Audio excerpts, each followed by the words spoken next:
Welcome to Sweet Life Beat Life. We hope this video helps.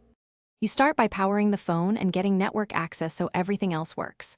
Plug in and charge to at least 20%, then insert your SIM and press power. Choose language and set date and time because apps use those settings. Next, connect to a stable Wi-Fi to avoid mobile data charges.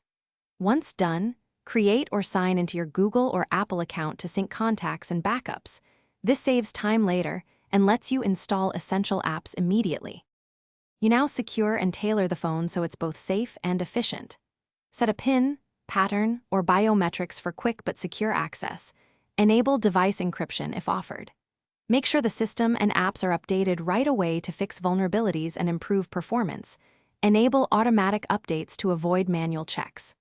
Once updated, customize your home screen, notification priorities, and install only essential apps so the interface stays fast. This reduces clutter and battery drain while keeping important tools. You finish by getting the apps and safety nets in place so daily use is seamless. Install messaging, maps, email, banking, and any essential utility apps. Sign into each and confirm notifications so nothing is missed.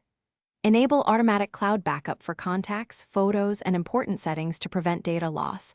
Verify backups completed. If connectivity or app problems arise, reboot the phone first, clear the troubled app's cache, and if that fails, reset network settings before doing a full factory reset. Thanks for watching. Consider subscribing if we helped you.